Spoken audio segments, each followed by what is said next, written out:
Hello बच्चों, let's read this question. The question says suggest some ways which can be helpful in creating employment in rural area. हमारा question हमसे पूछ रहा है कि rural area में एम्प्लॉयमेंट को कैसे क्रिएट किया जा सकता है, उसको कैसे बढ़ाया जा सकता है. उसके लिए हमें वेज तरीके बताने हैं, ठीक है. और what steps should be taken to create more employment? Explain. Employment को बढ़ाने के लिए हमें कौन कौन से स्टेप्स लेने चाहिए वो हमें एक्सप्लेन करना है.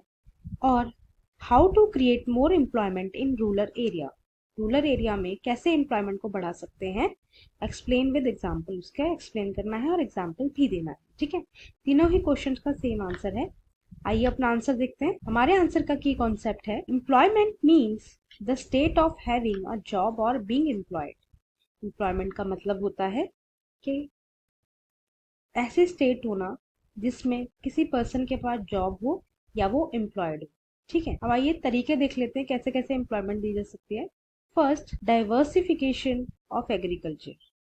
मोर than 60% of our worker are employed in agriculture. 60% से भी ज्यादा जो वर्कर्स हैं इंडिया में वो एग्रीकल्चर में एम्प्लॉयड है. But our farmers are not producing only limited crops. लेकिन हमारे जो फार्मर्स हैं वो जो है काफी लिमिटेड क्रॉप्स प्रोड्यूस करते हैं. There is need to diversify agriculture. उनको अपने एग्रीकल्चर को डाइवर्सिफाई करने के लिए उसमें अलग अलग वैरायटीज लाने की जरूरत है. Farmers should be encourage to pisciculture, horticulture, animal rearing etcetera along with cultivation of crops. Farmers को जो है इनकरेज करना चाहिए कि वो जो मछली पकड़ना होता है वैसे काम करे, ठीक है. और बागबानी जैसे काम करे, मतलब ना सिर्फ क्रॉप्स पे बेस्ड रहे, वो जो है वेजिटेबल्स की भी हार्वेस्टिंग करे, ठीक है. एनिमल रेयरिंग करे, मतलब एनिमल्स को रखें अपने पास, उनको पालतू बनाए, ठीक है. कल्टीवेशन के साथ, क्रॉप्स कल्टीवेशन के साथ अगर वो लोग ऐसे भी तरीके अडॉप्ट करेंगे तो जिससे उनकी एम्प्लॉयमेंट बढ़ेगी, ठीक है. Second, cheap credit. Most of the farmers depends on the informal sources of credit. बहुत सारे फार्मर्स जो हैं इनफॉर्मल सोर्स ऑफ क्रेडिट पे डिपेंडेंट होते हैं. Money lenders, relatives, traders etcetera. वो ज़्यादातर डिपेंड होते हैं अपने रिलेटिव्स पे, ट्रेडर्स पे, मनी लेंडर्स पे, जिन्हें साहूकार भी बोलते हैं, ठीक है. Who charge a very high rate of interest. और ये सब जो है उन फार्मर्स पे बहुत ज़्यादा high rate of interest charge करते हैं, ठीक. Government should encourage commercial bank to provide loans to the farmers at cheaper rates. Governments को क्या है, कमर्शियल बैंक्स ओपन करने चाहिए जिससे फार्मर्स को काफ़ी चीपर रेट्स पे लोन्स प्रोवाइड किए जा सकें और वो लोग relatives, traders and money lenders के जो है एक ट्रैप होता है उससे निकल पाए, ठीक. Third, provision of basic facilities.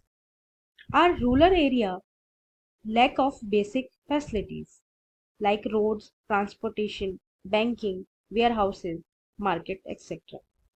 India का जो रूरल एरिया है वो बहुत ज़्यादा बेसिक फैसिलिटीज से पिछड़ा हुआ है. जैसे वहाँ पे रोड्स नहीं है, ट्रांसपोर्टेशन नहीं है, बैंकिंग की फैसिलिटीज वहाँ नहीं है, ठीक है, मार्केट्स वहाँ पे प्रॉपर नहीं है.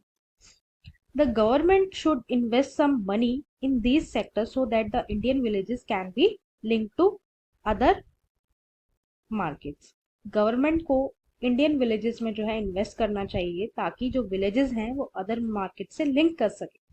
This activity can provide productive employment to not just farmer but also the other such as those in service like transport and trade.